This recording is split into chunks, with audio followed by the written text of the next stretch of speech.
台湾的艺术水阁好，国情解说两句，互你做参考。解说，解文说字。咱用早一句俗语话讲：病顶有迄款人，病骹就有迄款人。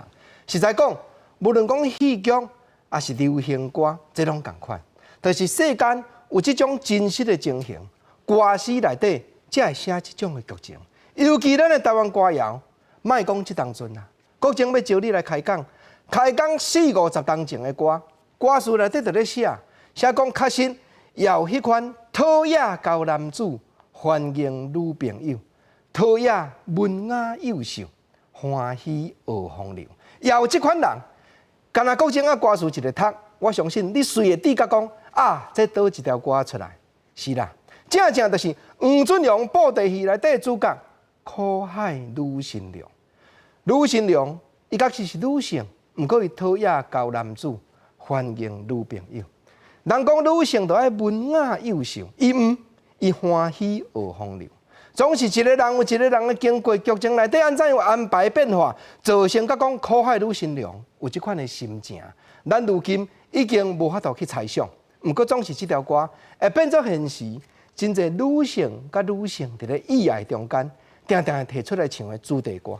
啊，当然毋是干那即条歌尔，国情要招你开讲，咱的台湾歌。咱的台湾歌谣内底的歌词，真正写出变化的世事，无论是爱情的力量，还是运命的造物。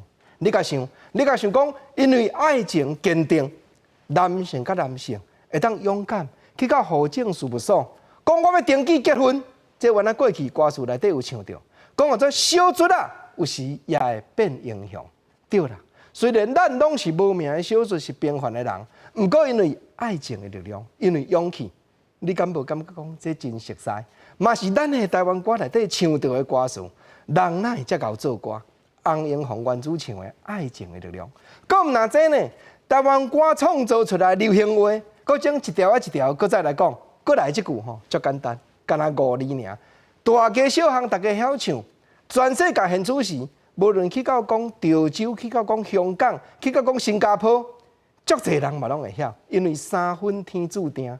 7分靠打拼，是啦。即句话较早无流行歌的时阵，你嘛毋捌听呢。即摆大家都会晓讲一句爱拼才会赢，毋但干那爱拼才会赢尔。经过2-3冬了，搁一条新歌，伊咧鼓励人吼向前行，啥物拢毋惊。这种台语歌，因为世间有即款的进展，世事有即款的变化，才特别写出来的歌词，搁种特别扣出来，甲所有观众朋友咱互相来探讨。